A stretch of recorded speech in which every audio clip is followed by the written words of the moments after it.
ask questions. And Myson, next to everybody that ask question, I promised a +2. Yeah. Or by the name or something. Yeah. Okay. Let's hit it. Don't trust anything I say. You type out hydrolysis. Hydrolases. But aren't lyases a separate class? Hydrolase. Oh. But, oh, the lyase is because there's hydro, right? Yeah. The hydro is for involvement of water. And then when there is no involvement of water, then you don't have the hydro. You just have the lyase. So lyases and... Because there's hydroly. The ly is for the hydrolysis. Yeah, the hydrolysis part, I think. Let me check my Fenema book. Yeah, that was confusing. Ah. I was like talking to you guys like lyases. Lyase is when it doesn't involve. Oh, I see what you're saying. You're talking about the lyase versus ase. Yeah. Okay, let's go to the Moodle website. I want to bring up the enzyme Fenema. My guide. Where is it? Okay, so here we go. Let me just. Good question. But lyases does not involve water. It just removes groups. Yeah, it removes groups and creates a double bond. Enzymes. Oh.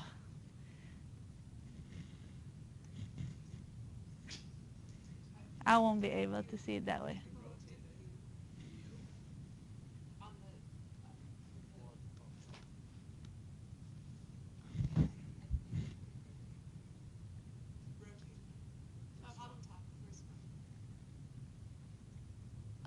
Clockwise? Ah, okay. So let's see. Have you looked at the Fenema book at all?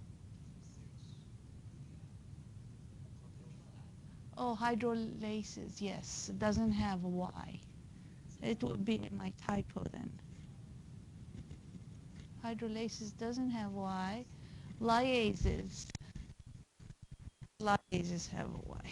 The L, I mean. Yes, hydrolases is different than lyases. Hydrolases, yeah. No, that's my creation. Yeah, so I was just like... Good point. I'll have to update my lecture slide. So a hydrolase essentially does the same thing as a lyase, but with the presence of water. No. Hydrolase, hydrolysis is different from hydrolases. There's no Y. There's no hydrolyases. So the Y was my mistake in the slides. So they're hydrolases. The other one is lyases, and there's no hydro in it. Yeah, cross that Y. Is it on all the slides? Oh, okay. My mistake. Was this it? Myson? Yeah, I just wanted clarification. Okay.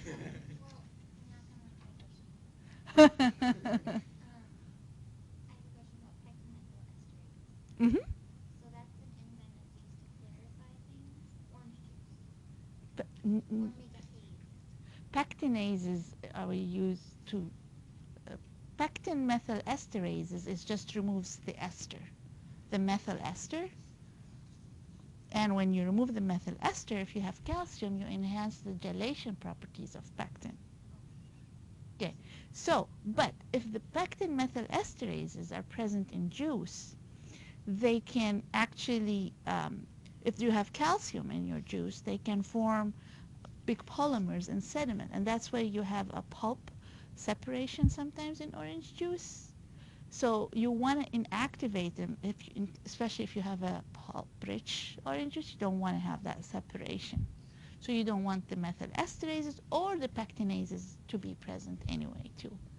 So do they inactivate By heat, there's a long list of inactivation. One is by heat. We talked about combination of heat and high pressure last time. Um, yeah. About it'll only settle out if there's calcium. Yeah, and usually you have some, and sometimes you add calcium and vitamin D to your orange juice. Joe? So when your methyl group are removed, then you have more carboxyls, so more negative. And if you have calcium, you will have the bonding via calcium bridges. Yeah. No, I like your question, Claire. It's just Myson's question. No, just kidding. I know. It's a good catch, actually. It's a good question. Yeah. Is this your strange one? Okay. I want to hear your strange one first. I'm away to school like 2 days ago. What? Here. I'm away here 2 days ago. Yeah? I was listening to the radio and they were talking about orange juice and supposedly there was a big thing on Twitter about pulp or no pulp. And people were like saying like, you know, if you don't have pulp then it's not real orange juice and like so what technically is the pulp? The fiber or your dietary fiber. But you're not technically removing it with no pulp, right? It's just not separated. If you have orange juice with no pulp, you're removing it. You're clarifying it. You have orange juice with no pulp. I thought that's what you were saying with the enzyme. So if you are producing orange juice and you mean to keep the pulp in there, and then you have a glass and you put your orange juice and you're expecting to see a cloud of pulp, not a separated juice. If you have that enzyme active, you're actually not going to see that cloud, the pulp. You will think that's a poor quality because your juice is separated. So as a consumer, you look at it as a poor quality because you have phase separation, if you may. Yeah. From Yeah. the weird ones about do you have something on that one? Yeah, I have a. So, in my understanding, now we're really getting into orange juice. Orange juice pulp is like from the orange, but if you're having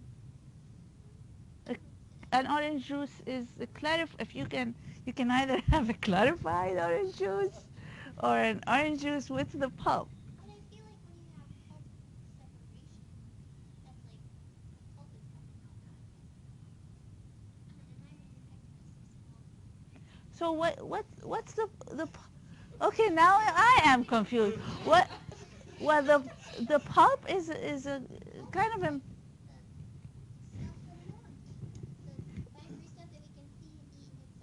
yeah, the fiber. What isn't pectin fiber? Dietary fiber? But is that like 100%? No, I didn't say that. It's part of it. I'm going to go ahead and read some plant biology here. I don't know. This is a college question. How about we look it up for College Bowl purposes, which is on April 8th. So now, I'm really tempted. Okay, so I don't know about all of you, but when I eat pineapple, I get like weird bumps in my tongue, like white bumps. So is that like the enzymes breaking down? Because you know, like you can Your tongue? use like because you use bromelain to like tenderize a steak. So like I mean, does that do kind of the same thing? No, unless you have some mild allergic reaction to. I mean, fruits can have a small amount of proteins. Like there are people allergic to strawberries. Yeah. So, and the allergy is due to certain proteins. Even if they are present in very small concentration, they might be just irritating you. So you might have just mild allergy to some sort of a protein in the pineapple. Not necessarily breaking. No breaking of your protein tissues in your tongue is happening. No, your tongue is not getting tender over time. Don't think. The acid to pineapple. I don't know if that causes reaction.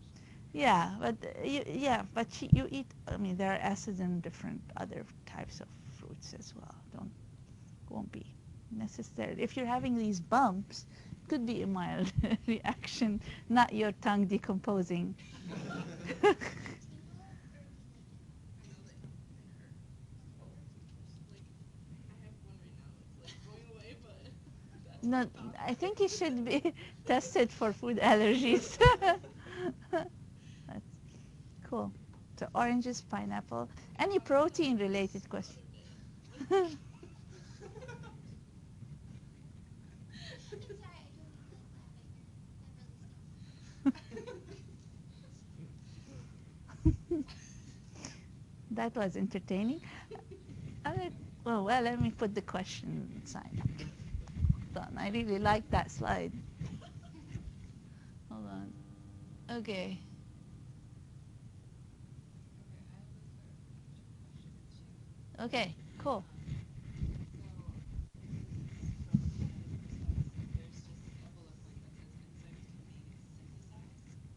And by using PCR, once you isolate the gene, Yeah. how does that work? I don't know if this is thinking of. I don't know how PCR even works. So Because I used to run PCR, and that's why I'm like. it's you encode genes actually, and then I think you put them in a living culture, and then that culture will create. Okay. Yeah, you will have the messenger RNA and all the riboses and microbial proteins actually are produced like that by, you know, usually you choose something that grows well under certain conditions and can get you high efficient yield. And Okay. So yeah, it's not the PCR reaction. It's the PCR reaction produces multiplies the genes, and then you can take that and you can express the gene in a living organism, and that will express proteins Okay. or enzymes. Yeah. Okay. I saw something on this learning outcome saying, I thought you were gonna say I saw something on the news, and I thought, oh, here we go. No.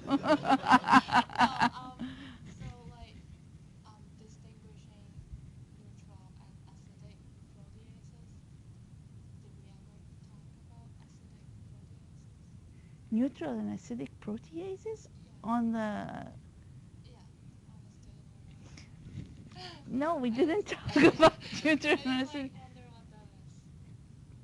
Neutral and acidic proteases. No, we probably talked about proteases and optimum pHs, but Right. we don't. Yeah, We did I not remember. spend time on neutral and acidic protein. Can you send me a note to my email and I'll look into that and remove it from my student learning outcome?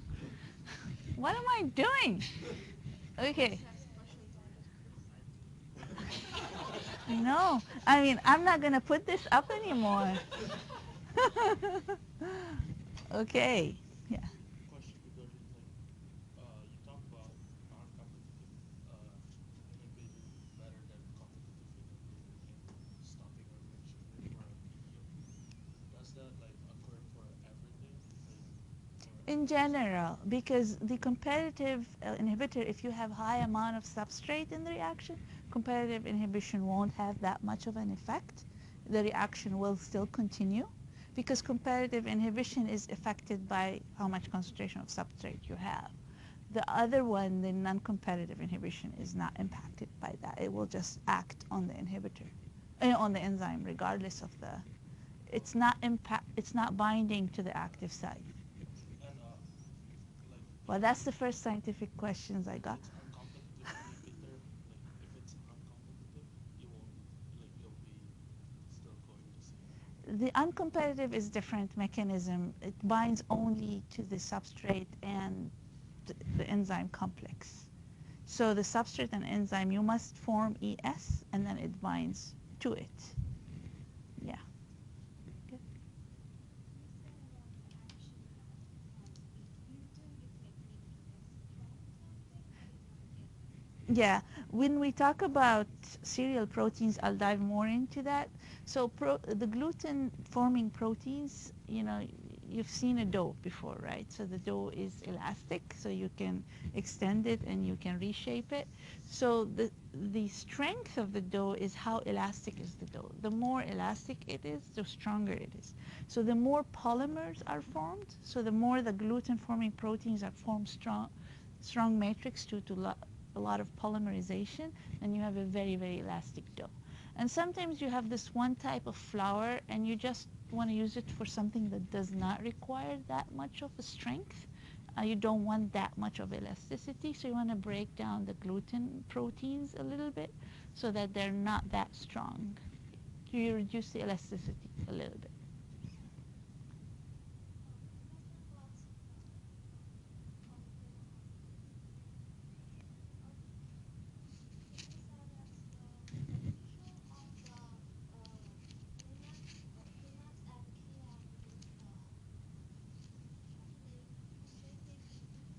I'm not getting what you're saying. Yeah, say that again.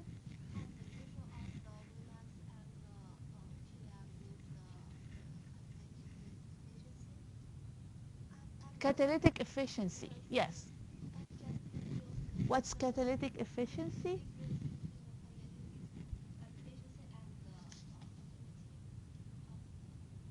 Oh, the affinity is the Km. But when you divide Kcat over Km, it's just another mathematical form to tell you, to give you the efficiency of the reaction, where you take into account the Vmax and the Km.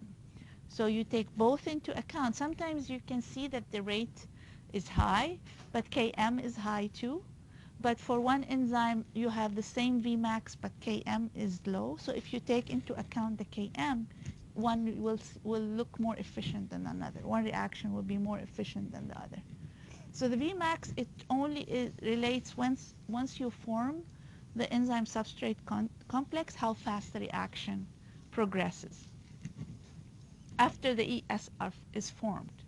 The Km is, the formation of ES depends on the Km.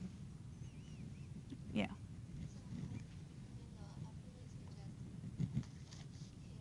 The affinity is the Km. And then once you have the enzyme and substrate are bound, then you have the rate of the reaction.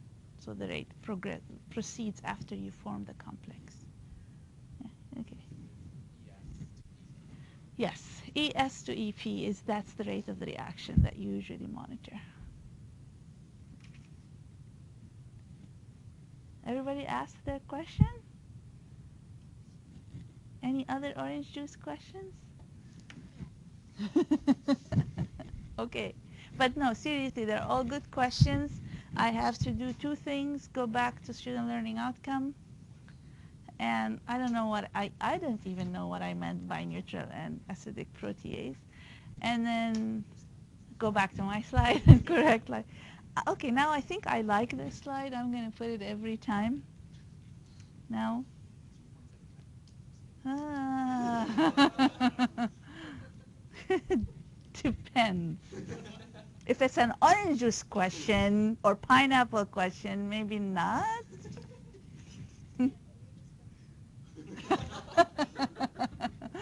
Discrimination.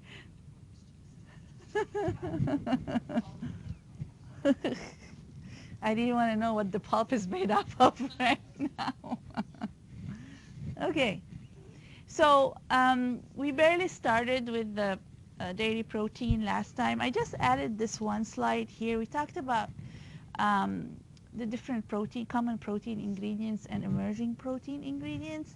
And then we started talking a little bit about dairy. But then I thought I wanted to give you some justification for the importance of protein ingredients, especially now it's booming and there is an expected growth in the demand of protein ingredients. So I wanted to give you some numbers to put things in perspective.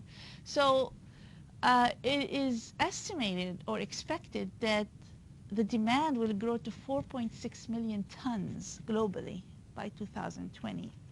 And the associated dollar amount, will reach about $30 billion by 2020, which is a huge amount of dollars that dominate the market. And it's growing at a really high rate, 6.5% starting from 2014 to leading up to 2020. So it's a huge demand, especially in the plant protein area. And in addition to just intact protein, protein hydrolysate sector is growing too. And we will spend some time talking about protein hydrolysis, and this would be relevant to next week presentation too. That again, the global yield of protein hydrolysis has increased or is increasing annually at again a large rate, 6.4% annually. So the hydrolysis or the hydrolysate is increasing because manufacturers are seeking the improvement of protein functionality via hydrolysis and also seeking physiological benefits. So hydrolysis of the protein will, in some cases, result in enhanced physiological benefits such as antioxidant activity, antihypertensive, anti-diabetic, opioid, satiety. So a lot of different physiological benefits. So the push for them is both physiological and functional. So keep that in mind because we're going to focus on protein ingredients for a few lectures and then modification. One of the modification is by enzyme hydrolysis. Okay, back to milk proteins where we left off. We left off on this slide, and I just should confess that every time I go to Claire and say, where did we leave off last time? I forget. But Claire reminds me that this is where we left off last time. We talked about the different protein components in milk. So the main proteins are caseins and whey. And then there's some minor proteins and enzymes. But the caseins represent about 80% of the protein in milk, and whey protein dominates the rest. So under casein, we have alpha S caseins, alpha S1 and alpha S2, and there are different variants, kappa casein with different variants or genetic variants that is, and you have the beta casein. And we did mention that beta casein is susceptible to hydrolysis by the endogenous enzyme plasmin. So the plasmin will break the beta casein into two components, a hydrophobic component and a hydrophilic component. The hydrophobic component, because beta casein is very amphiphilic, as we'll talk about, it's kind of like a segment of it is hydrophilic and a segment of it is hydrophobic. So the hydrophobic remains with the casein portion, and the hydrophilic, which is the protease peptone, will leach into the whey component. So, and depending where the plasmin cuts, you will have either gamma 1, gamma 2, and gamma 3, depending on the location where the plasmin cut the molecule. And then, of course, there are variants because you have different beta-casein variants. And then looking at whey protein, we have the beta-lactoglobulin with different variants, alpha-lactalbumin. These are the main functional proteins in whey, and they represent over 80% of whey proteins. And then serum albumin and immunoglobulin, they are minor components of whey protein. We'll not focus so much on these or at all because they're not functional proteins. So,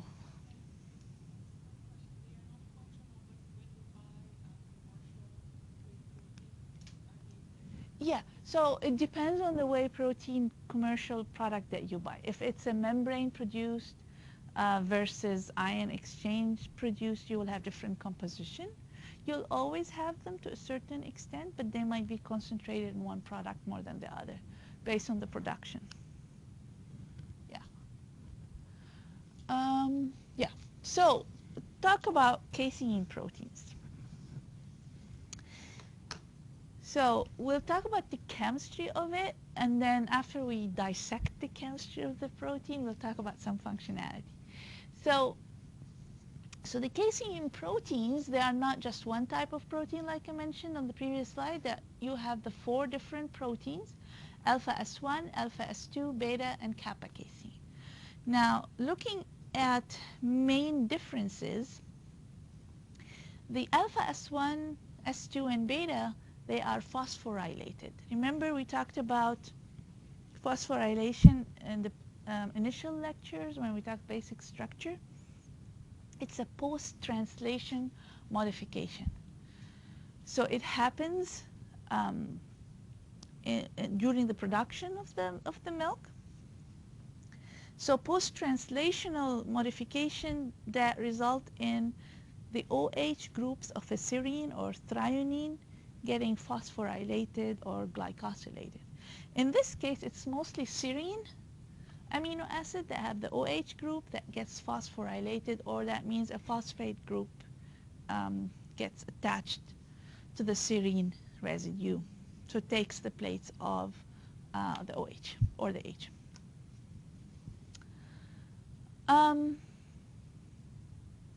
So being phosphorylated, that means you have a phosphate group.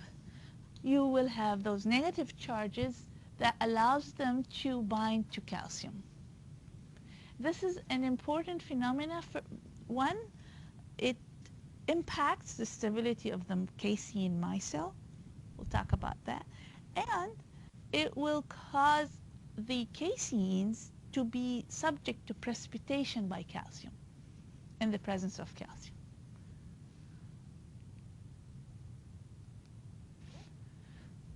Beta casein is phosphorylated, but not as much as the alpha S1 and alpha S2, and we'll break that down a little bit more on the coming slides.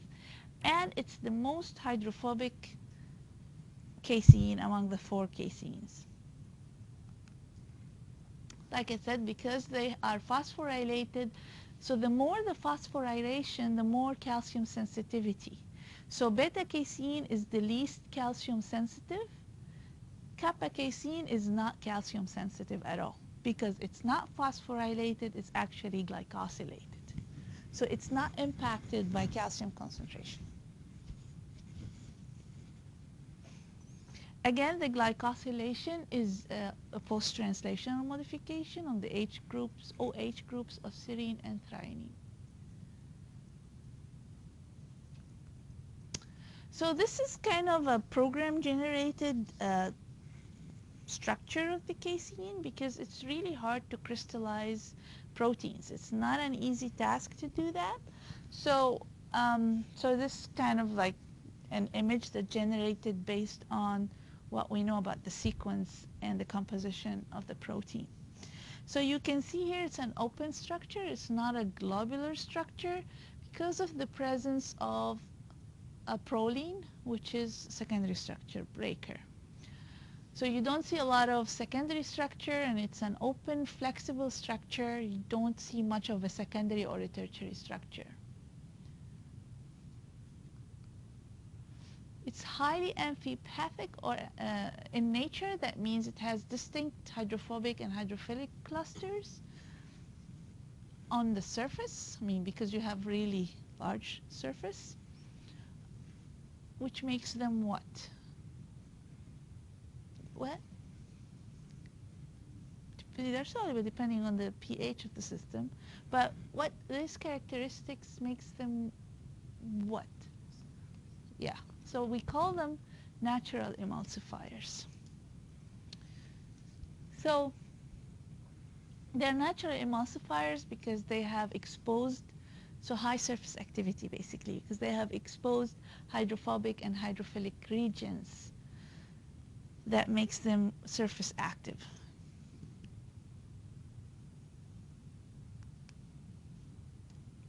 So now diving a little bit deep into the chemistry of these molecules. So looking at alpha S1, it has 7 to 8 phosphate groups in a highly negatively charged cluster.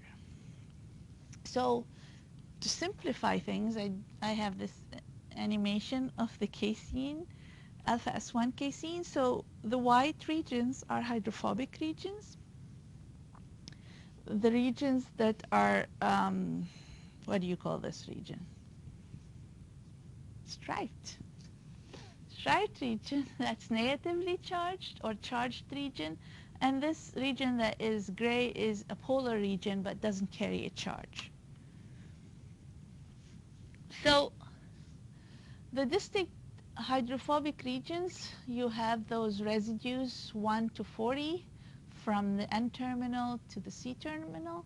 You have 81 to 113 and then 132 to 199. So these regions are hydrophobic.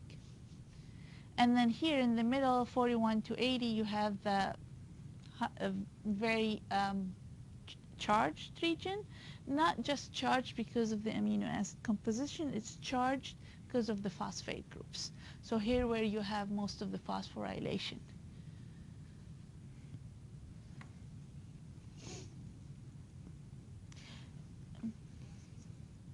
What? This region is the negatively charged region is where you have the phosphorylation. And it is, so this is where you have the serine, phosphated serine, here and here and there. Okay. So the sensitivity of this casein, so they're sensitive in the region of 3 to 8 millimolar concentration of calcium. That means they would precipitate. So the alpha S2 is the most phosphorylated casein. So it has 10 to 13 phosphate units, and it has really high calcium sensitivity. It would precipitate at even lower concentration of calcium than alpha S1. And it's the most hydrophilic because of the fact that it is the most phosphorylated, and it would be the most hydrophilic. And you see the distribution here of the negatively charged clusters is different than alpha S1. You have 3 clusters, and then you have a really hydrophobic C terminal, very hydrophobic, and then polar places and negatively charged places. So the net charge of these clusters is minus 21, but when you take into account the different composition, then you end up with a net charge of the entire molecule to be between minus 12 and minus 17. So there is a range because you have a range of phosphate units that could be present. It's also distinct than the other casein by having 2 cysteine residues. The other caseins are deficient, especially alpha S1 and beta casein. They don't have any cysteine residues. And these 2 cysteine residues are involved in disulfide linkages, either inter, usually it's inter, and it can be actually intra, it can be inter between multiple molecules if there is a reducing agent that would break the cysteine and allows it to interact with another cysteine in another molecule. So inter is is between different molecules. Intra is within the same molecule.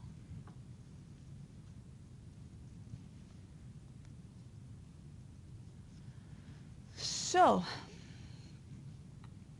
the beta casein is the most hydrophobic. So if you look at this animation here of the beta casein, the C terminal is hydrophobic, but a big portion of the protein is hydrophobic.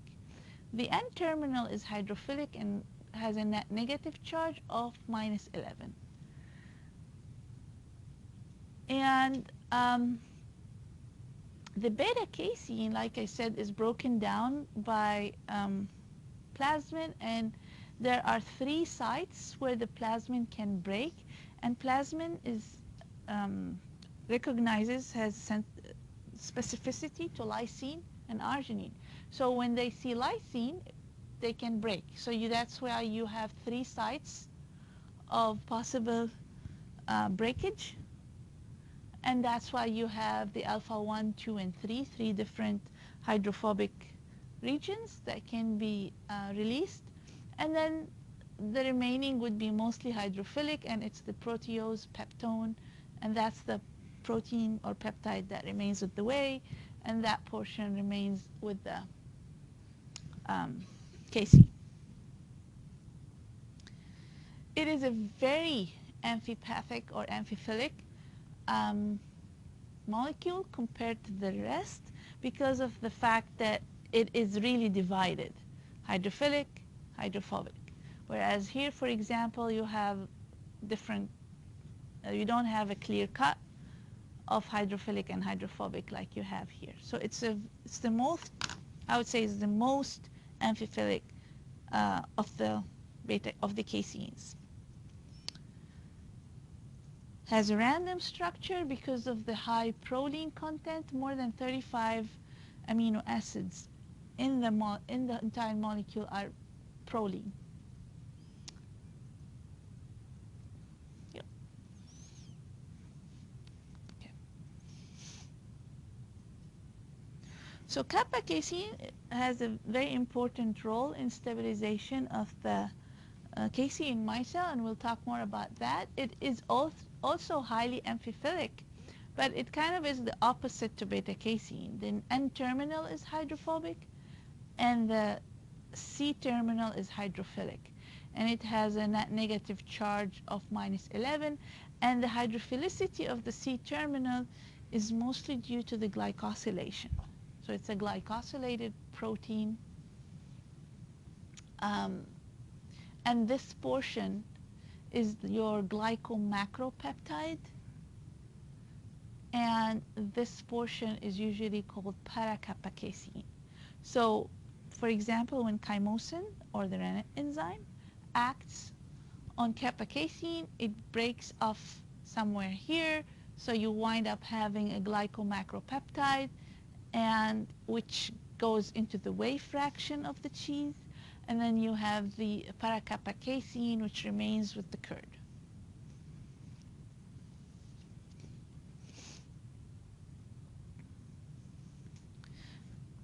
So you have the glycosylation, in this case, is at the threonine residues. In the phosphorylation was at the serine residues. So here you have the glycosylation with 3 different types of glycosides.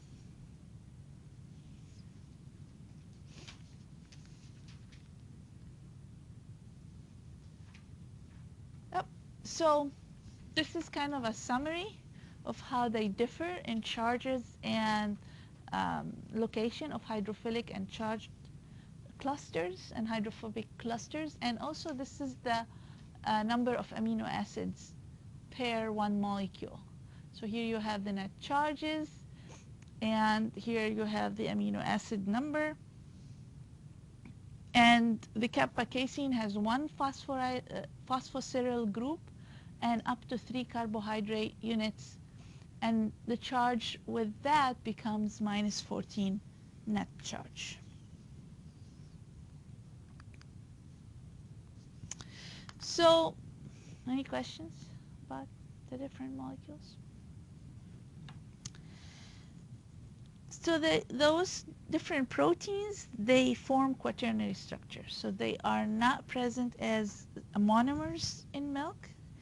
They associate. They have a high tendency or strong tendency to associate, forming micelles. So general characteristics of the micelle. The micelle composition of the micelle is 92 to 94% protein. You have quite a bit of salts due to the calcium, and there's also magnesium salts, but mostly calcium salts. And then the ratio of alpha S1 to alpha S2, beta, and kappa is, or the molar ratio is 3 to 1, 3 to 1. Now, one important characteristic of the micelle, its size is directly proportional to the kappa casein content. And I'll tell you how I'll illustrate that in a minute. So the higher the concentration of kappa casein, the smaller is the micelle. The smaller the size of the micelle. Whereas the micelle size is inversely proportional to beta casein. the more beta-casein you have, the larger is your micelle. Did I say inversely? It's directly proportional. So inversely proportional to kappa-casein and directly proportional to beta-casein. So the more kappa-casein, the smaller the size. The more beta-casein, the bigger the size. So the diameter ranges depending on the concentration of beta-casein and kappa-casein, and it ranges between 50 to 500 nanometer in diameter, and it's very porous structure, highly hydrated. That means it interacts a lot with water, so it's a very hydrated system, and it's light scattering that gives you the white color of the cheese or the curd. So, what size is directly proportional to The size of the micelle. The micelle size. I'll talk about the micelle. Micelle is the structure that is composition or association of those different caseins, and I'll show you that. indirectly for casein and directly for beta? Yeah, and I will illustrate why is it indirectly to kappa-casein when I show the structures of the micelle. So, casein micelle proposed models. So the oldest model that was proposed, and it didn't last very long, the proposal, was the coat core model, and I'll show you that in a minute. And then you have the subunit or the submicelle model, which for many years took the precedence. People believed that this is the true model. But then later on, Holt came and told them, no, there is no such thing as submicelle. It's a nanocluster model, and this is the most believed model right now. And it started with speculation because it was very hard to visualize this casein micelle. So the core model, it states that the core of the micelle constitutes mainly of alpha and beta casein. And all of the kappa casein is on the surface, acts as a coat. So you have the alpha and beta caseins, and then surrounding it as a coat is the kappa casein. And there is a linear yet inverse relationship. So I should have inverse here. Linear yet inverse relationship between micelle surface area and the casein. Well, okay, the smaller the micelle size, the larger is the surface area. Okay, so if we think about it this way, it's not inverse. It's linear positive relationship. So higher surface area due to smaller size with higher concentration of kappa casein. So let's look at the next model and look at the role of kappa casein in the stability of the micelle as well as the size of the micelle. So here's the submicelle model. So basically the model states that, okay, you have the casein micelle, and within the micelle there are submicelles. That means the smaller quaternary structures which constitute, a micelle constitute, in the interior you will have the alpha S1, alpha S2, and beta casein, and on the outside you have the kappa casein with its very hydrophilic casein macropeptide or glycomacropeptide, which is the glycosylated portion of your kappa casein, highly negatively charged. So, and they say that the micelle, these blue clusters are your calcium phosphate clusters or colloids, colloidal bodies of calcium phosphates. So what they're saying is that the submicelles with high concentration of kappa casein dominates the surface, And those with low concentration of kappa casein and high concentration of alpha and beta will form internal submicelles and will interact with each other via hydrophobic interactions, two types of interactions, hydrophobic interaction and calcium phosphate bridges. So the calcium phosphate clusters or colloidal calcium phosphate colloidal systems will link the submicelles together internally, and the micelles with the high concentration of kappa casein will surround the surface and will limit the growth of the micelle. Why? Because they are hydrophilic, so they will limit any interaction via hydrophobic interactions, and they're not phosphorylated, so they won't form calcium bridges, so they will limit the growth of the micelle. Therefore, that's when we said the concentration of kappa casein is inversely proportional to the size. Because the more kappa casein you have, the smaller the size of the micelle. Because it will limit its growth by forming a hydrophilic surface that limits interaction with other caseins. So now you have a surface that is net negative charge, and that will stabilize the casein micelles in milk. So you will have repulsion between the casein micelles because you have this surface net negative charge that will not let them come together and coagulate. So the milk is a dispersed, a homogenized dispersed system. Yeah. Yep. Yep. So you have the fat in the milk, but actually your milk is homogenized. So the fat globules are small and dispersed. If you don't homogenize the milk, you'll have cream separation, even if you have protein in there.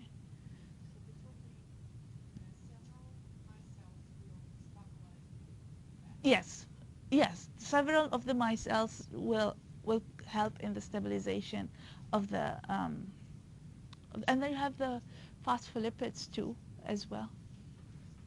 Yeah. So there are several factors that will help the fat to remain stable.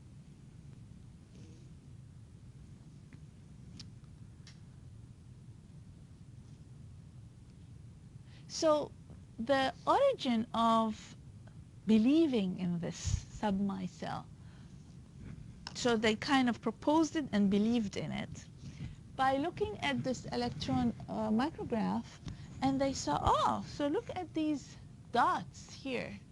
Seems like it's a raspberry kind of structure. Well, yeah, so we do have a submicelle association. So this is a one micelle, and when they saw these this kind of structure, it confirmed the submicelle unit model. But it's not really really true.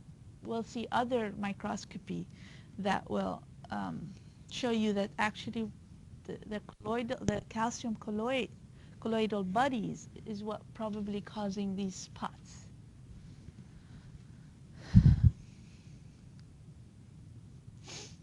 So this is another illustration of the submicelle, again emphasizing that the kappa casein is mainly on the surface. So the submicelles with a higher concentration of kappa casein resides on the surface of the micelle. So here's your calcium phosphate colloidal systems, and then you have your serine that is phosphorylated, and then you have the interaction with the calcium pyrophosphate, and then an interaction with another serine from another casein molecule. So that kind of a, yeah, that's the inside of the, well, this is the interaction of one submicelle with another submicelle. We are still in the submicelle model. So you have one submicelle, you have different proteins in it, and then you have the phosphorylated proteins in one submicelle and the other phosphorylated protein in another submicelle, and because you have the calcium phosphate colloidal system, they interact via electrostatic interactions. Now, this is the true model. So there is no such thing as submicelles. It's really a nanocluster model, but it's kind of the same principle where you have the kappa casein mostly on the outside because of its glycomacropeptide structure that gives the stability of the micelle.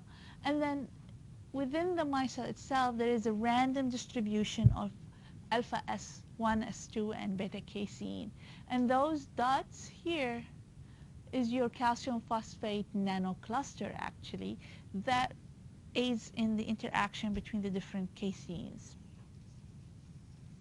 And then a lot of the interaction also within the alpha S1, alpha S2, and beta casein, especially beta casein, you have the hydrophobic interactions. Because beta casein is the most hydrophobic casein, so you'll have not only ionic interaction with calcium phosphate clusters, but you also have hydrophobic interactions. So the principle is the same. Kappa casein is providing the stability, but you don't really have a submicelle. You just have a random network of the different proteins interacting with each other, and you have the kappa casein on the surface of the micelle. So this review article is on Moodle. I would encourage you to look at it. The figures are colored. Your printout is not colored. So if you want to see the images when you're studying, it would be nice to go back to the literature review here. And it's a really good literature review. So here it just shows you the different models, another illustration. So here the A is your coat core model, where you have those alpha S1, alpha S2, and beta interacting, and then on the surface the coat is the kappa casein. And then you have different illustration of the submicelle models, and then you have the different illustration of the nano cluster models, and they're taking from the actual manuscripts of the original authors of these models.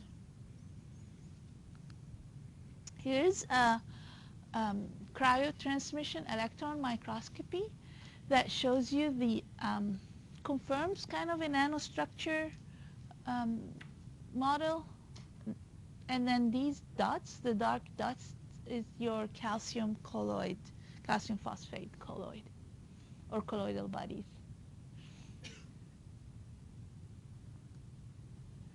Here's another type of electron microscopy, field emission scanning, where you can see the micelle. And then here's an animation of how it is. So if the gray bodies is your phosphate groups, the calcium phosphate colloidal system. The kappa casein is green. The black hair-like structure is your glycomacropeptide. The blue structure is your hydrophobic component, the beta casein. And then the orange is a combination of alpha S1, alpha S2, and even beta casein interacting via electrostatic interactions with your calcium phosphates. So another demonstration of the micelle structure.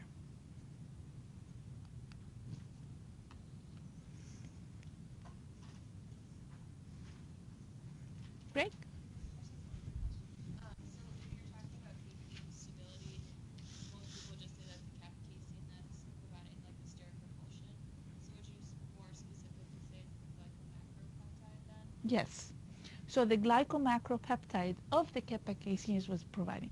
That's why I will talk later about breakage of that with the chymosin. So once that portion is hydrolyzed, then you lose stability. Yeah. Okay. Take 5 minutes break. Huh?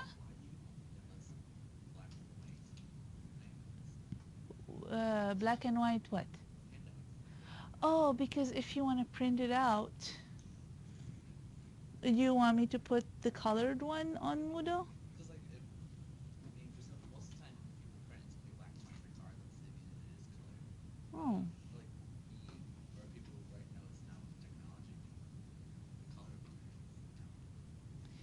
Okay, send me an email and I'll post them again as colored. Just like picture.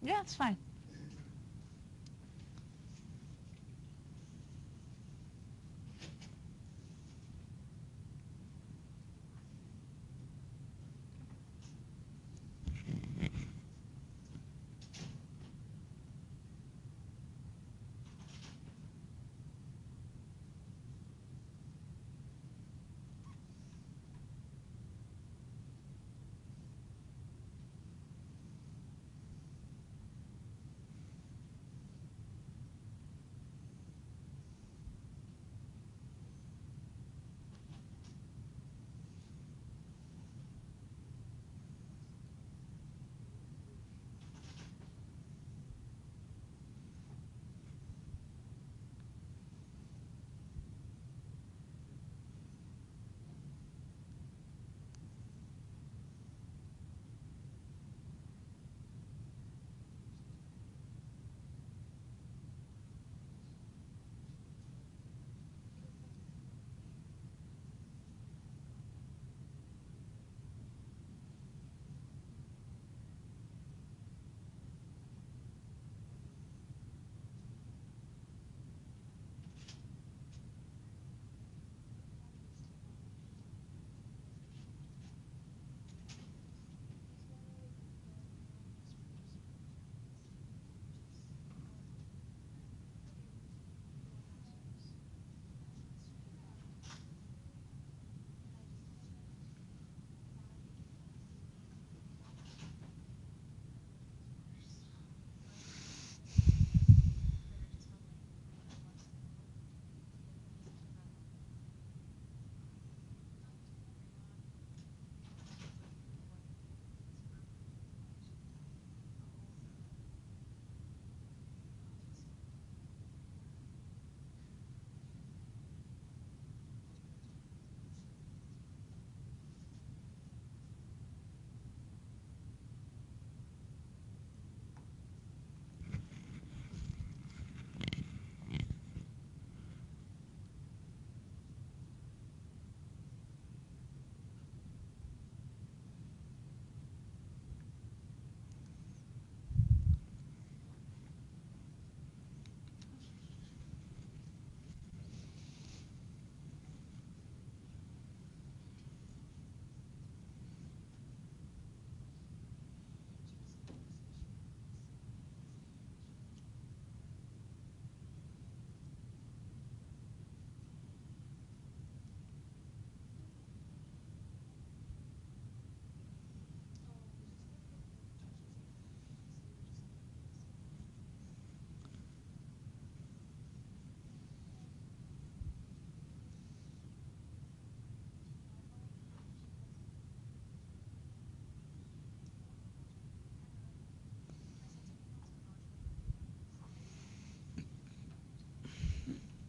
was just curious.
Okay.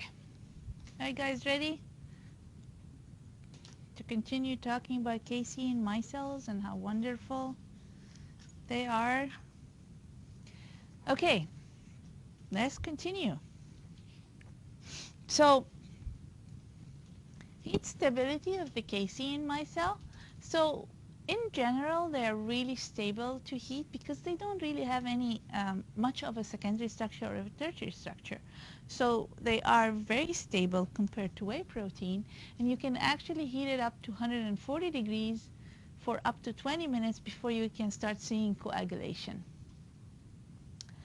Um, so what contributes to the coagulation of the casein is denaturation of whey proteins, and I'll show you illustrations of that. And then decrease in pH. So actually when you heat the milk, you kind of get a decrease in pH, and that is due to three things. Precipitation of calcium phosphate or formation of colloidal calcium phosphate. So with heat, you have your calcium ions and free phosphate ions in milk, and then when you heat, they start forming colloidal systems, and the balance of the ions changes between the micelle and the outside of the micelle. So calcium start leaching from inside of the micelle to the outside because you're changing the balance. And by doing so, we're destabilizing the casein micelle itself, and then your di and triphosphates will become will pick up calcium and will give up hydrogen, protons. And by giving up protons, the pH decreases. You also have, with heat, dephosphorylation of casein and also degradation of lactose. So all of these factors result in more protons being released into the system, and with more higher free protons, you have a decrease in pH. So when you have a decrease in pH, we are now slightly starting to approach the isoelectric point of casein. So as you decrease the pH, you lose net negative charge. Okay? So the pH goes down. You have the negative charge are picking up hydrogen from the system. So you're losing surface charge. You also have a partial hydrolysis of kappa casein that can take place. So when you hydrolyze kappa casein, again, you lose some of the stability that it imparts to the micelle, and hydrophobicity increases because with higher temperature you have higher hydrophobic interactions, and then you start forming new interactions with the calcium phosphate colloidal systems that are generated, forming a coagulant. So this is all words. Let's see it in diagram. So like I said, colloidal calcium phosphate increase. By doing so, you have the calcium and phosphate ions interact, you lose protons to the system, the pH decreases, and disrupt the balance of the ionic balance between the casein micelle and the surrounding, so interfere with the stability of the micelle. You have degradation of lactose, causing decrease in the pH. Hydrolysis of phosphoserine also causes decrease of pH. The decrease of pH causes a decrease in zeta potential, which is less negative charge, net negative charge. When you have high colloidal phosphates outside of the casein micelle, then the casein micelles will start forming bridges with each other. So new interactions with colloidal calcium phosphate, that leads to irreversible aggregation. So lowering of charge, less repulsion, forming new bridges across micelles with colloidal calcium phosphate, and you have the interaction of beta-lactoglobulin with kappa casein. What type of interaction? So beta-lactoglobulin is denatured. How would it interact with kappa casein? Let's see. if you remembered what's unique about kappa casein and what does beta-lactoglobulin have.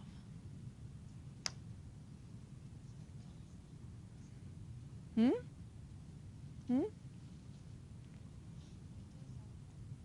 Yes, disulfide.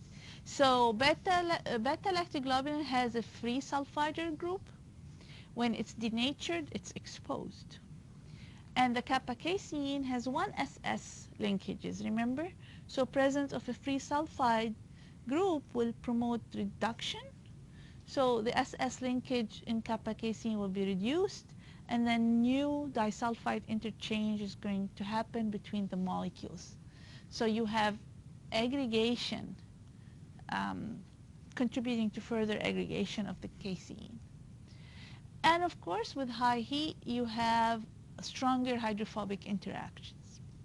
So all of these mechanisms are involved in the aggregation or irreversible aggregation of heat-induced coagulation of casein micelle.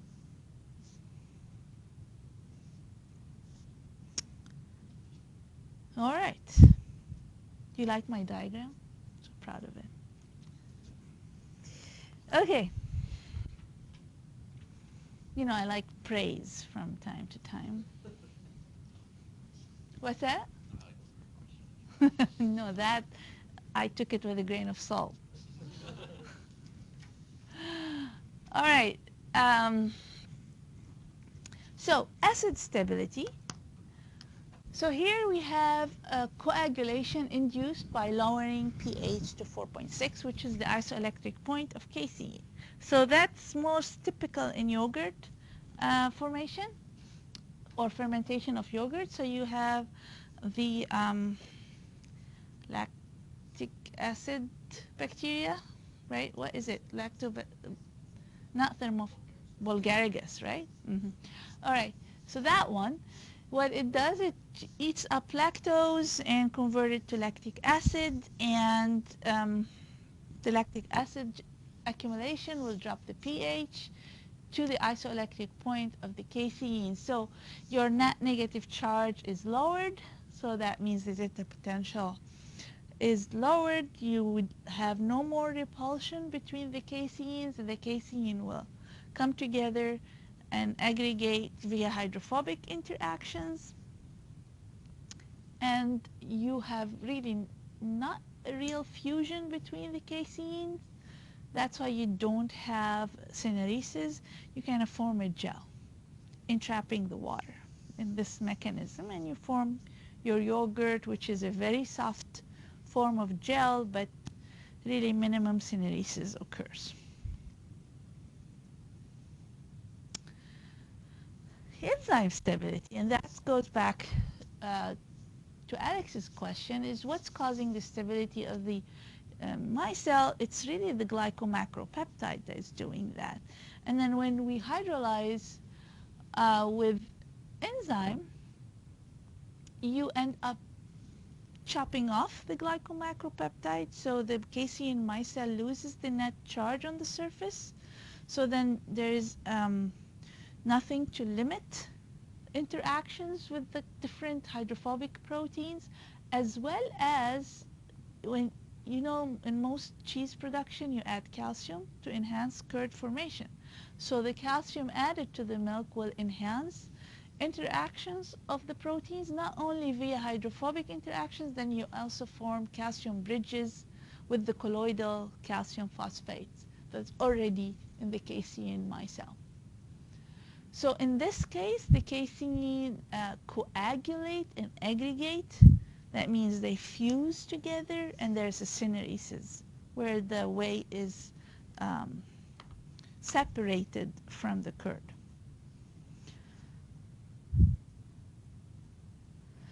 So I have here between brackets this enzyme-induced coagulation is really affected by beta-lactoglobulin interaction with kappa casein. So if you try to make cheese from heated milk, milk that was heated enough to denature, beta-lactoglobulin, then the efficiency of the enzyme would be reduced. Why is that? Because the beta-lactoglobulin will interact with kappa-casein for resulting in hindrance for the enzyme to actually cleave off the glycomacropeptide. So that's why heating the milk prior to cheese formation is a very critical point. You do not want to have excessive heating so that you do not denature beta-lactoglobulin, then you will have an inefficient curd production.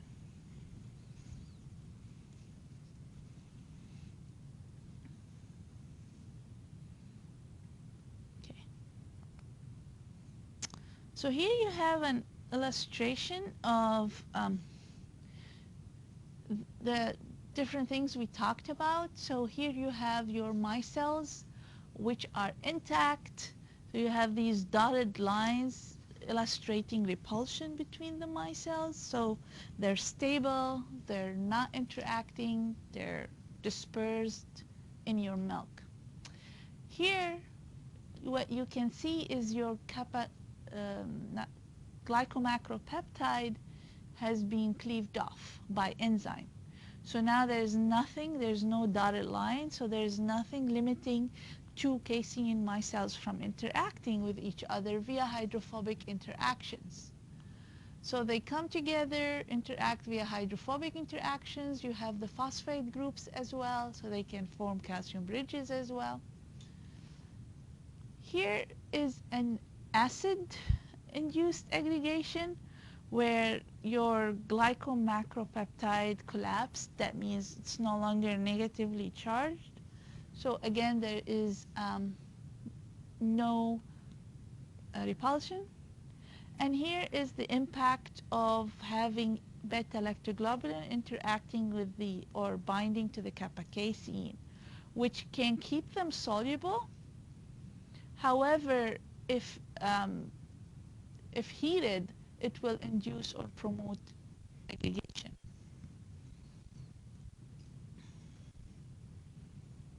Again, it's color-coded, and I will post. Or you can actually go, maybe I want you to go to the literature review article. You'll find them there, colored and all. Okay.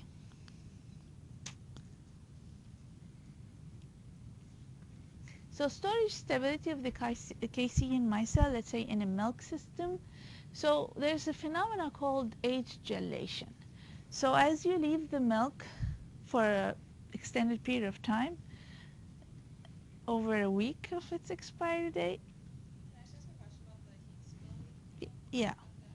Do you say that it'll stay in solution as long that when you can reformat tampons, it'll stay in solution still? Yeah, so it will stay in solution.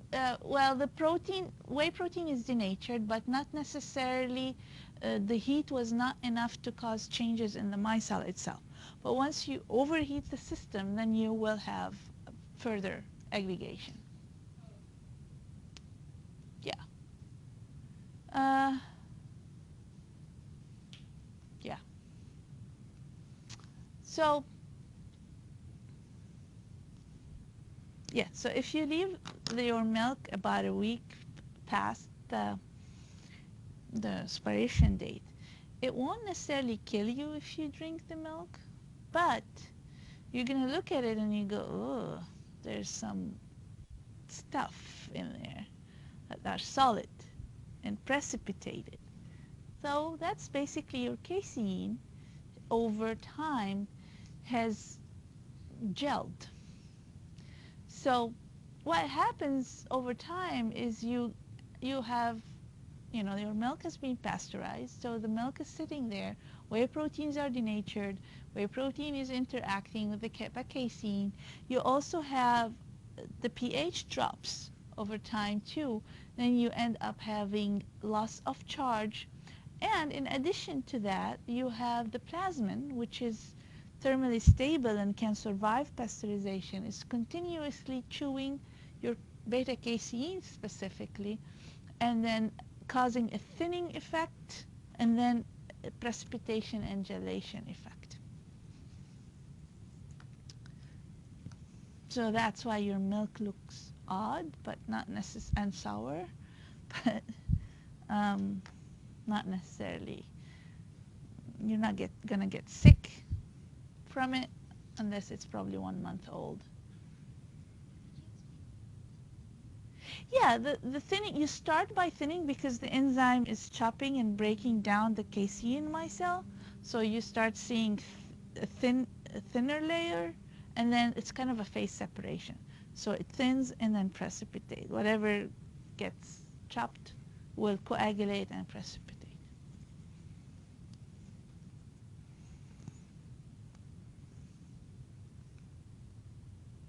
All right, we're going to move to whey proteins.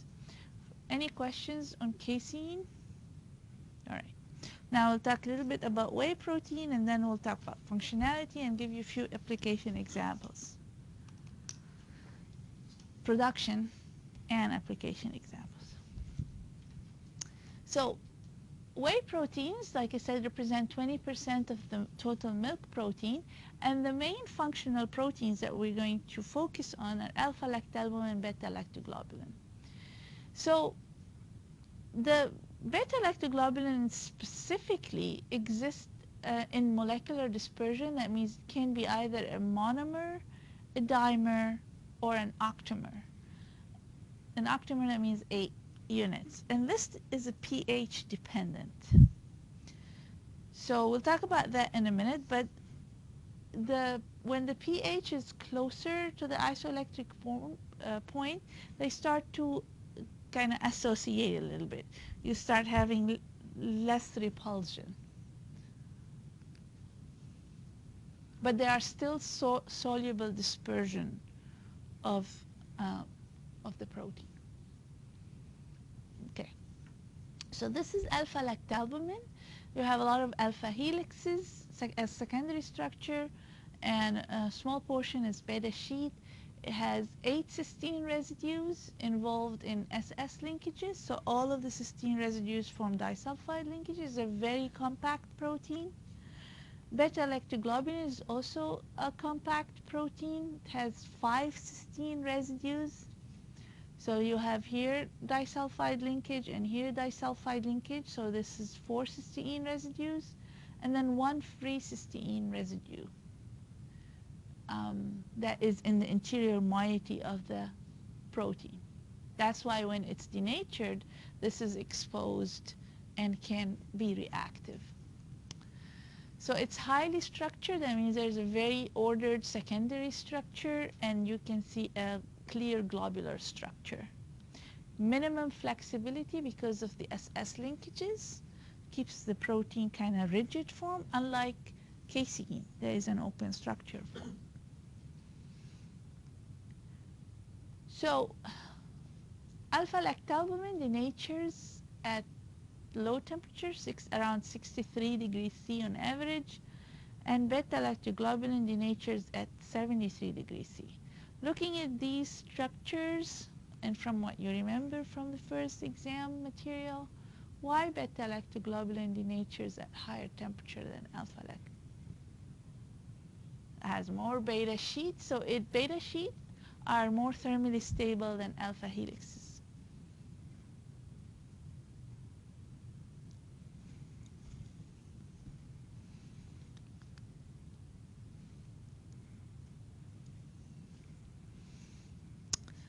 So beta-lactoglobulin, it has about 50% of its secondary structure as beta sheet. We already said talked about the cysteine residues. It has 1 short alpha helix, and the hydrophobic components are mostly on the interior of the protein, hence the globular nature. And it has 1 surface hydrophobic pocket on the surface of the protein, and allows binding to small hydrophobic molecules such as the retinol. Now, this is a solubility curve of whey protein, and it's actually represents the solubility of beta-lactoglobulin specifically. And if you remember what we talked about that when we talked about functionality, is because of the protein is highly hydrophilic on the surface. Even at its isoelectric point, There's a slight drop in solubility, but it remains really highly soluble because you don't have a lot of hydrophobicity on the surface that promotes hydrophobic interactions and formation of aggregates. Once the protein is denatured, however, we are exposing the interior hydrophobic region. So at the isoelectric point, when there is no repulsion and a lot of hydrophobicity exposed due to denaturation, then you get aggregation and reduced solubility.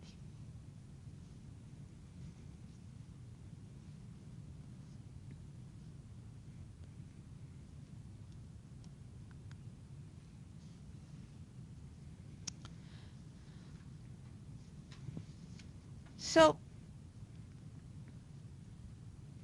the heat stability of beta-lactoglobulin, we talked about it being start denaturation or denatures at 73 degrees C.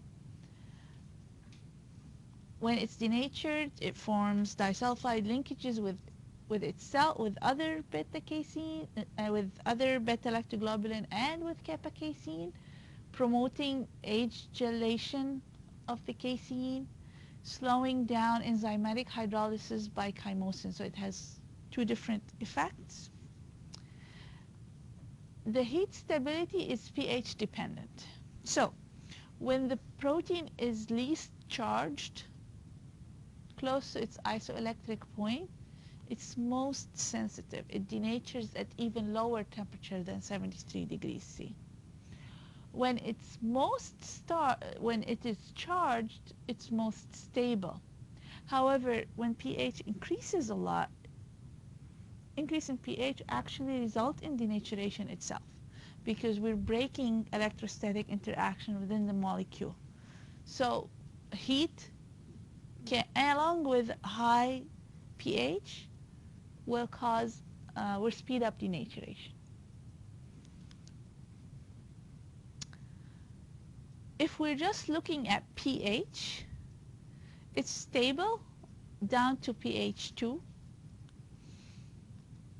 Looking at molecular association, like I said, when it is very acidic, less than 3.5, or very basic, you have like charges, you have the protein in monomer, mostly monomer. Dimer is above the isoelectric point, 5.5 to 7.5, they form a dimer. Around the isoelectric point, between 3.5 and 5.5, they form octamers. And if the pH is greater than 8.5, expanded monomer, meaning denatured. So it's a monomer, but it's opened up because the electrostatic interactions are broken. And hydrogen bonding are broken too. So even your secondary structure is interrupted.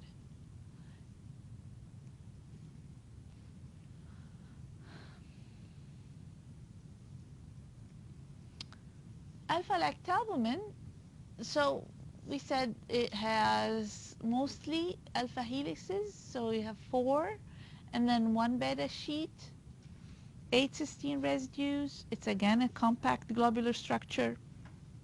It binds calcium. So that's why it's called calcium metalloprotein.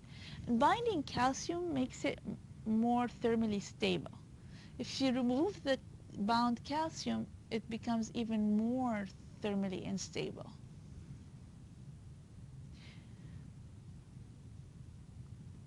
And it's involved in lactose synthesis.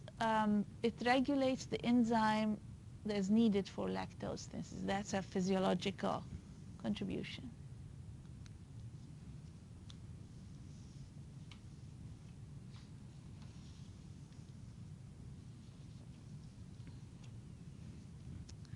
Okay. So we already said that it's more heat sensitive than beta-lactoglobulin, given that it's mostly alpha helix in secondary structure. It has a reversible thermal denaturation at 63. That means the protein can renature if it's not polymerized. And the loss of calcium, which can happen at low pH because the protein become positively charged, so it won't interact with the positive ion. Then it will lose the calcium. It becomes even more heat sensitive when it loses its calcium. So here's a good summary table for studying to differentiate whey from casein. So here you have differences in molecular weight. You can see beta-lactoglobulin is around 18 kilodalton. Alpha-lactalbumin is around 14. Alpha S1, alpha S2, beta, and kappa are very close in molecular weight. They range between 19 to 25 kilodalton. So number of amino acid residues, hydrophobic amino acids, isoelectric point, proline residues. So the highest, for example, proline residues in beta casein. Phosphorylation, whey protein is not phosphorylated and not glycosylated, whereas kappa casein is glycosylated. It doesn't show here, but it's one phosphorylation versus the amount of phosphorylated groups in the alpha S1, S2, and beta casein. Disulfide bond differentiation, and the secondary structure distribution, globular versus extended structure. So it basically summarizes the main physicochemical characteristics or the chemistry of the different proteins. All right, let's do this exercise together now. If pretend this is a exam question, might be an exam question, could be an exam question. All right, so let's fill in the blank. The amino acid distribution in casein, think about polar and nonpolar amino acid distribution. How is the casein different than whey protein?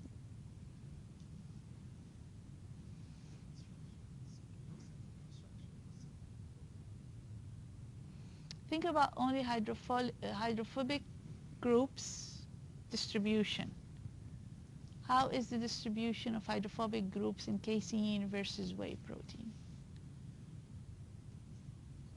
Okay. Okay. So we have very distinct regions that are hydrophobic and hydrophilic. In casein, that's what makes them natural emulsifiers, whereas whey protein has regular distribution. You don't have that really half of the protein is hydrophilic, let's say, or one end is hydrophilic and one end is hydrophobic. You don't have that. So what about molecular structure, configuration? Open and open structure, random coil mostly is your secondary structure. Little, you have barely any alpha helixes or beta sheet, and not really a distinct tertiary structure. Whereas whey is globular and very well structured secondary structure. You have quite a bit of beta sheet and alpha helix. Heat stability and gelation. Yes. So stable up to 140 degrees, 20 minutes. So the gelation is either age, acid, really high temperature coagulation, enzyme gelation. Whereas whey is heat labile and you can form a heat-induced gelation at lower temperature, obviously, than casein. So molecular association in casein, what type of molecular association do we have? Micelle. So you have micelle formation, whereas in whey protein you have it's a dispersion. You can either have monomer, dimer, or octamer based on the pH. Okay, enzyme sensitivity. or sensitivity to high. Casein is sensitive to plasma. Yes, and what else in cheese making? Chymosin. Whereas whey protein really resists hydrolysis unless it's denatured. Again, it's a globular protein, so the hydrolysis of it is not as easy as casein, which is an open structure. It welcomes enzymes to its body. Um, yep. So surface adsorption and emulsification.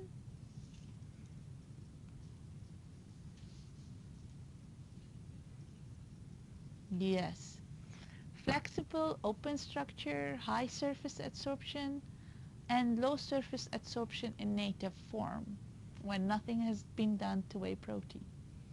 You don't have enough balance between hydrophilic and hydrophobic on the surface.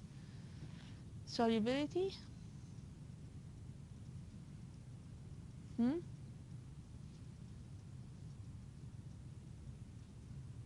Whey protein is high. Um, casein is precipitate at 4.6. It can be soluble at neutral. It's not necessarily transparent solution. You form opaque white solution of it. Whey protein is soluble at low pH, and it's soluble over actually a wide range of pH, not just low pH. It's soluble at any pH unless it's heated. If it's heated, it will precipitate around its isoelectric point. Conjugation. That means you have another group conjugated to the protein.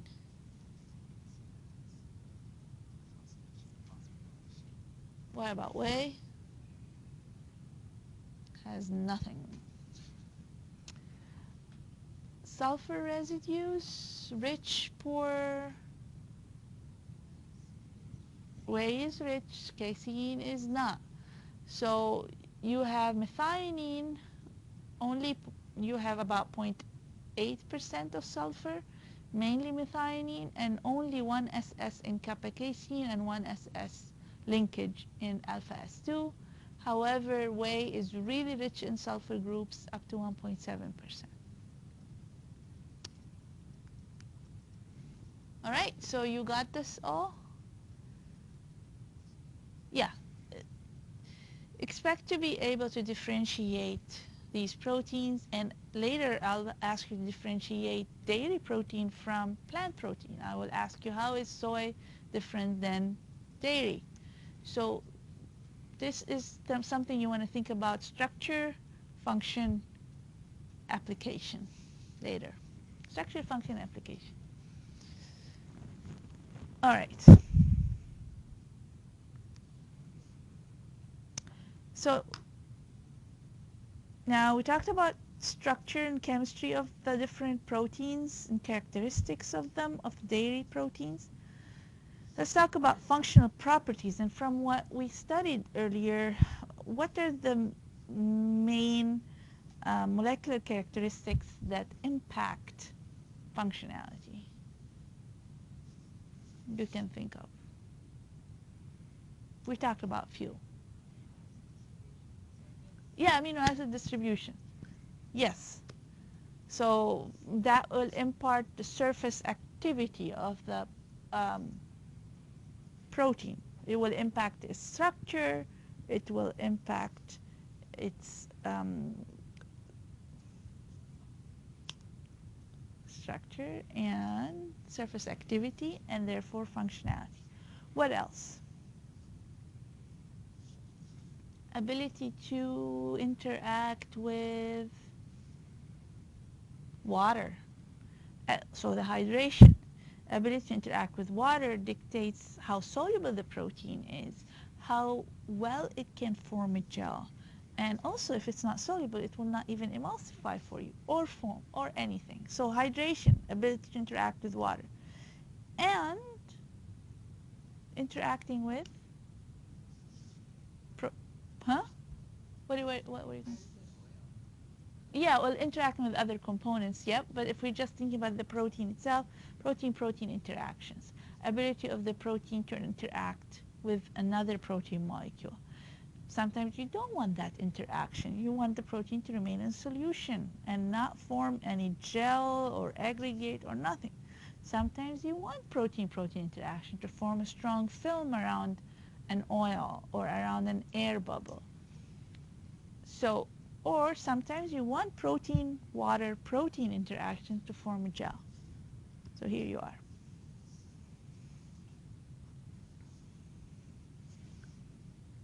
Okay.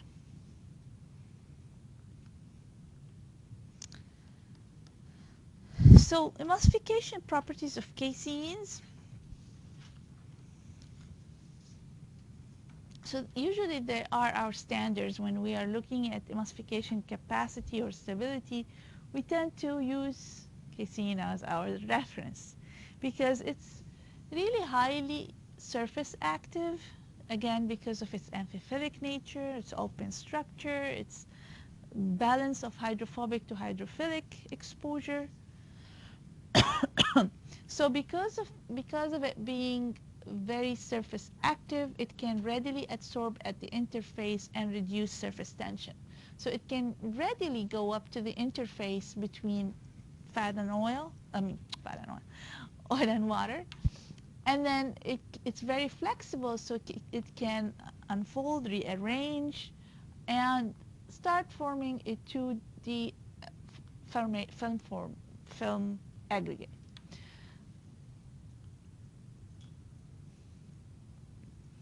On the other hand,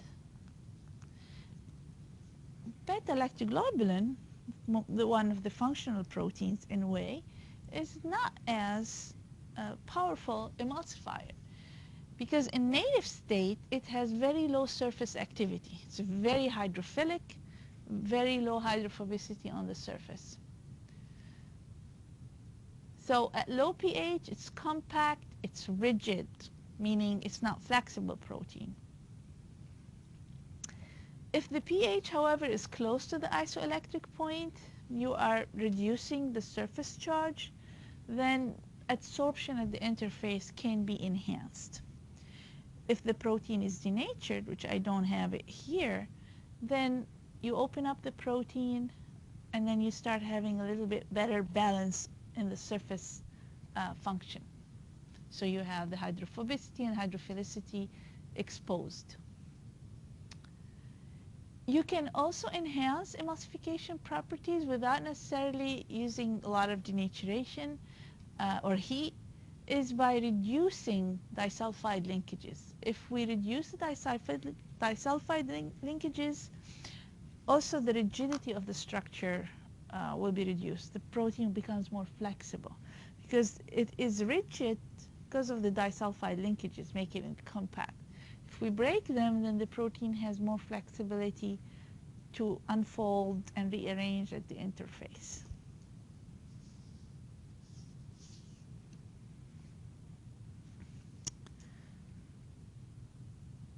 So gelation of casein, it is normally you don't form a gel with casein, thermally induced gels. It's not the way it works. So if you want to form a gel or enhance the gelation in a certain product, let's say meat patty, enhance the capture of water within the patty and provide less syneresis and less cooked loss, casein is not what you want to use. So, however, it gels when you do something to it other than heat. You do the enzyme coagulation, you form the curd, or you do acid coagulation and you form the yogurt. Heat coagulation is not really a gelation. It is just you are forming aggregate and it's not forming a gel matrix.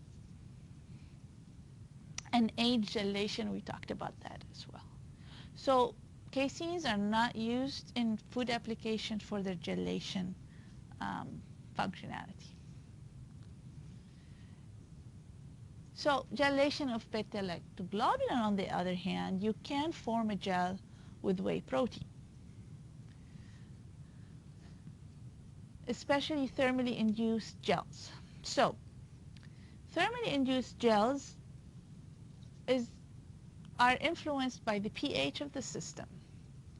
So if you have a pH range around the isoelectric point, you form opaque, rigid gels.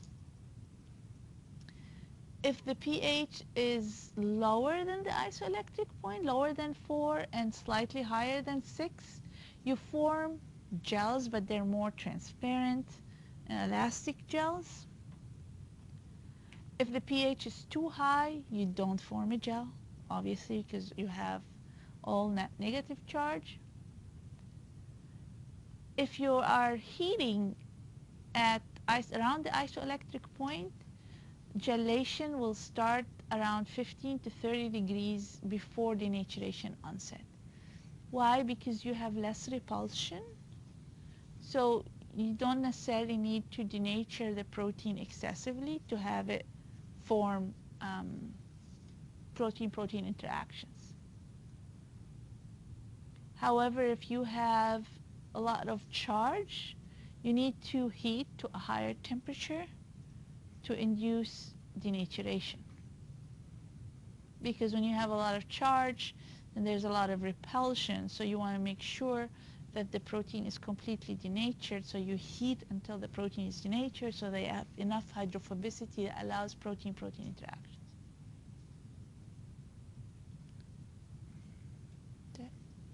Clear? Okay. Now heating rate is also important. If you remember when we talked about functional properties, we talked about, heating rate is very important. If you heat at a high rate, you tend to have aggregates and precipitation rather than gel formation. But here it's really also dependent on the pH of the system. You can actually have a high heating rate when you have charge, when your protein is charged.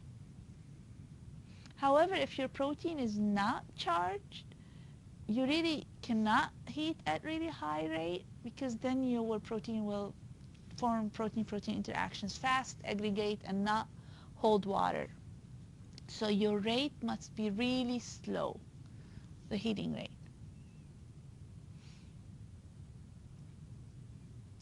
The other 2 points is basically what I said.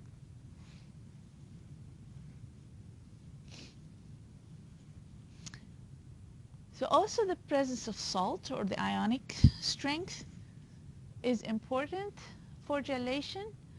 If you want to enhance protein-protein interaction, a little bit of salt can help, because you can shield charges that way. If you are bound to a certain pH of your food application, you cannot change it too much, you can play around with the salt concentration. However, you do want to prevent high concentration of salt, because again, with high salt concentration, you're shielding the charges. Then instead of you want to think about the gel as also a balance of interaction with water. If you shield the charges, you won't have enough interaction with water, then you will have precipitation. Disulfide interactions, you can either prevent excessive or promote them. So if you want to prevent excessive disulfide linkages, you can add a blocking agent to the sulfidyl groups, or you can add a reducing agent to actually promote disulfide interchange. So you can play around depending on the conditions you're after, or the final outcome you're after.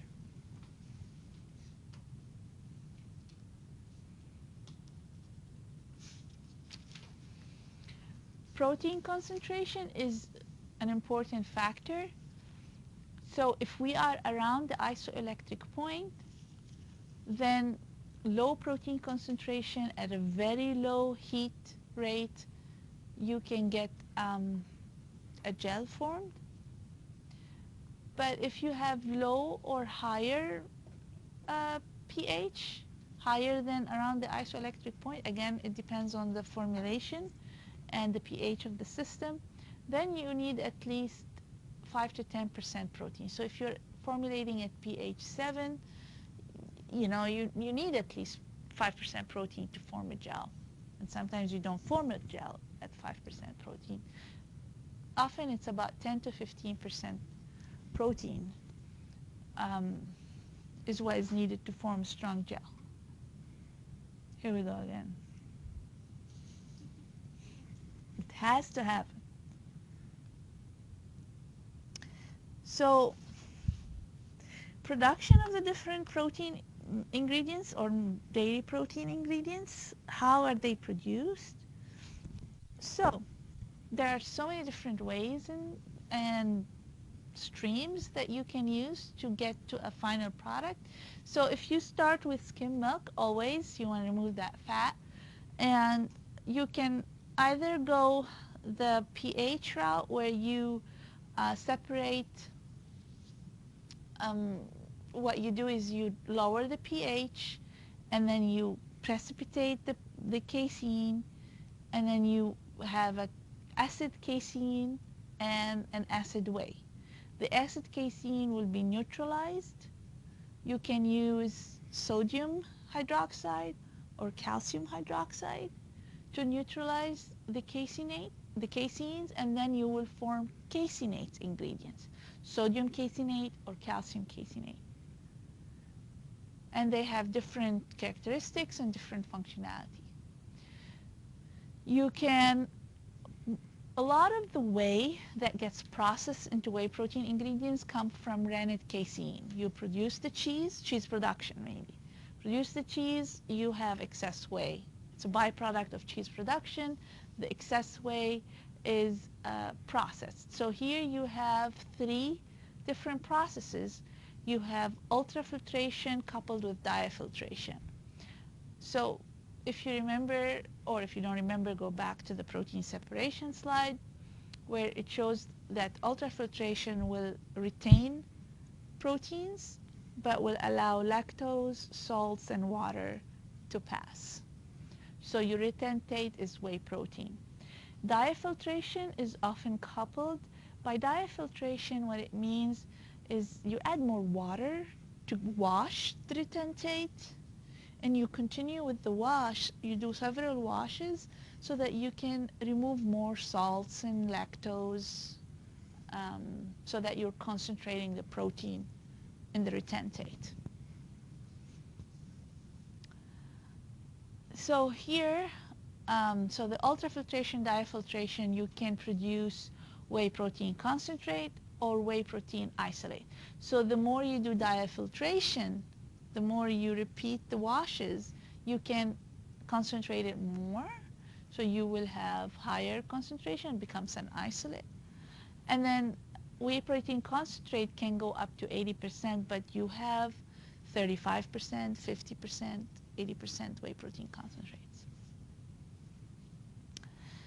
So the other one was ion exchange, and it is chromatography, obviously, column separation. And here it's a very specific, so you get only whey protein isolate, and then you really high concentration, low calcium, low lactose compared to the membrane one. So it has, and it usually has higher beta lactoglobulin versus alpha lactalbumin compared to membrane. And it also, in the ion exchange, you don't have the glycomacropeptide. You know, the glycomacropeptide that is generated when the kappa casein is broken, it goes into the whey because it's hydrophilic. So it becomes part of the whey. So with membrane filtration, it might wind up with the whey protein, but here with ion exchange, you don't have it. It gets removed.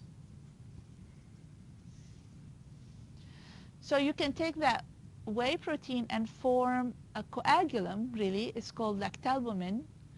So it's just you heat it, aggregate, falls down, collect it. It's not a functional protein. Nutritious, but not functional.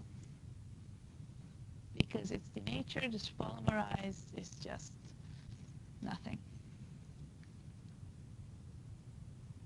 Here's an illustration for whey protein membrane concentration. So you have the cheese vat, you're separating your curd, you have your whey, you go to ultrafiltration, then you have your protein, whey protein concentrate, and then you have the permeate, which is a byproduct that can get further processed into other products. But if we take the whey protein concentrate here, depending on your diafiltration process, it can get concentrated. If you have microfiltration after that, you can remove some of the phospholipids that were still with the ultrafiltration. So the microfiltration becomes you your permeate becomes the whey protein, and the retentate becomes your phospholipids. So with diafiltration, you can remove more lactose, more salts, but with microfiltration, you're removing the bigger molecules that stayed with your retentate here, such as removing phospholipids. And then you end up with really concentrated um, protein isolate.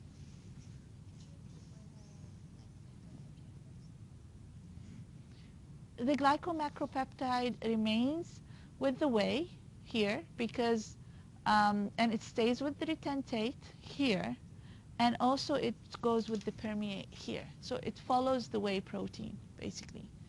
What you're separating here are the lower molecular weights go with the permeate here, and the higher molecules, like the phospholipids, stay with the retentate here with the microfiltration retentate.